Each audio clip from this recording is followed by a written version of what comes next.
ये भागवत महापुराण जिसमें 12 स्कंद हैं, 335 अध्याय हैं और 18,000 श्लोक हैं। व्यास जी महाराज ने जब भागवत महापुराण की रचना की, अब व्यास जी महाराज ने सोचा कि इसका गायन होना चाहिए। अब भागवत महापुराण का गायन कौन करे? बोले कोई पात्र हो। आज अपने 2 शिष्यों को बुलाया और दोनों शिष्यों को बुला करके आज व्यास जी महाराज ने एक एक श्लोक उन दोनों को दिया और दोनों को एक एक श्लोक सुनाया। और आज वो दोनों से कहा जाओ और जगह जगह जाकर के इसका प्रचार करो, जगह जगह श्लोकों को गुनगुनाओ। अब तो महाराज वो दोनों शिष्य वन की ओर चल पड़े। जब वन की ओर गए, आज एक शिष्य ने श्लोक को गुनगुनाया। बरहा पीरं नटवर वपुः कर्णयो कर्णिकारं बिभ्रत भाषा कनक कपिशो वैजयन्ती जमाला रंधार बैण और अधर सुदया पूर्णय गोपदये वृंदारण्यं सपद रमणं प्राविशद गीत कीर्ते। आज जब महाराज इस पहले श्लोक में शिष्य ने भगवान के रूप का वर्णन किया, भगवान का रूप कितना अच्छा है। महाराज बरहा पीड़म नटवर वपुः, सुंदर भगवान श्रृंगार करके, कर्णयो कर्णिकारम, अपने कान में कनेर का पुष्प कभी यहाँ लगाते कभी वहां लगाते।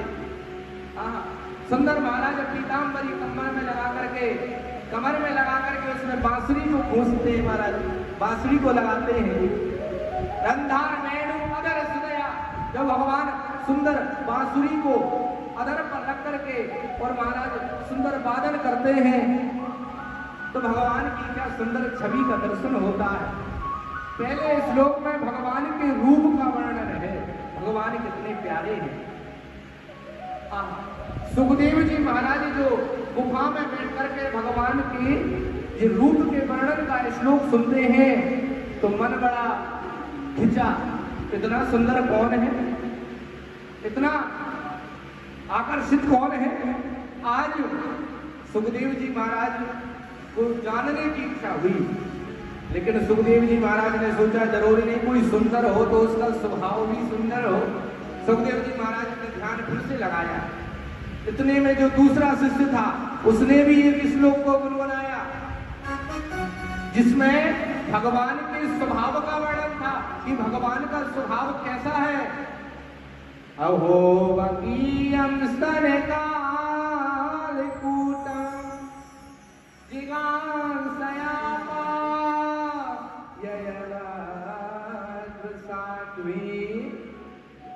लेभे गतिं धात्रि उचितां ततोऽन्या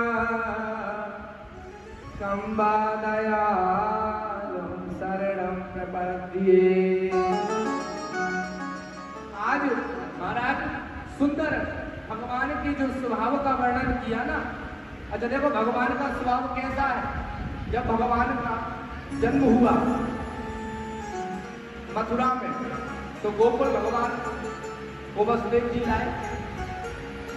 भगवान जब 1 महीने के हुए तो बकासुर की बहन बकी पूतना जहर पिलाकर मारने की इच्छा से आई।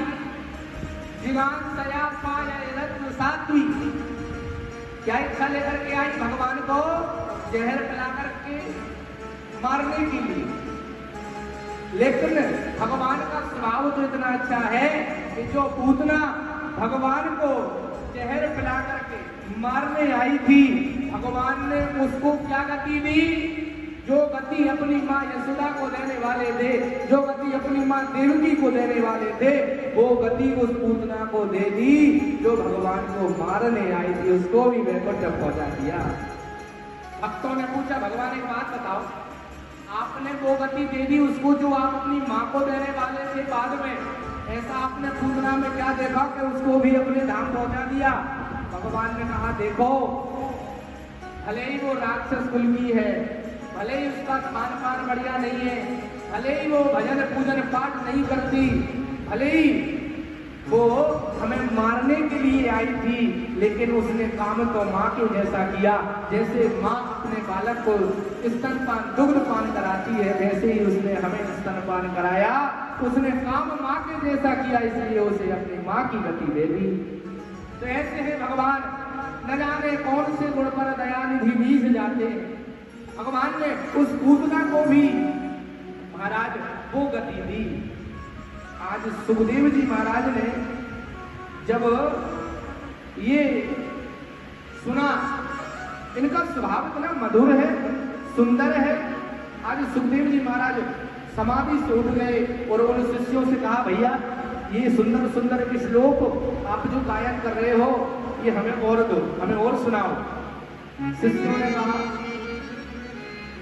ने कहा ये जो सुंदर श्लोक हैं, ये तो हमारे गुरुदेव व्यास जी महाराज के पास मिलेंगे।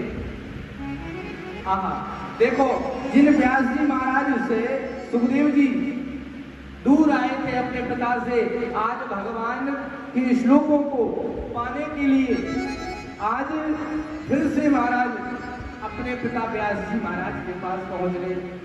ये भगवान की कृपा है ना।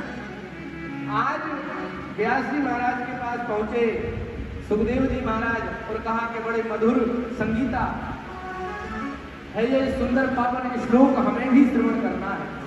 व्यास जी महाराज ने गुरु दीक्षा की प्रक्रिया की और भागवत महापुराण संपूर्ण सुखदेव जी महाराज को अध्ययन कराया। और सुखदेव जी महाराज ने परीक्षित महाराज को 7 दिन 7 रात कथा श्रवण कराई और उसी समय से महाराज ये 7 दिन में भागवत कथा सुनने का नियम चालू हो गया। बोलिए भागवत महापुराण की जय हो। उसी समय से ये महाराज 7 दिन में भागवत कथा सुनने का नियम चालू हुआ। 7 दिन 7 रात भागवत कथा चली।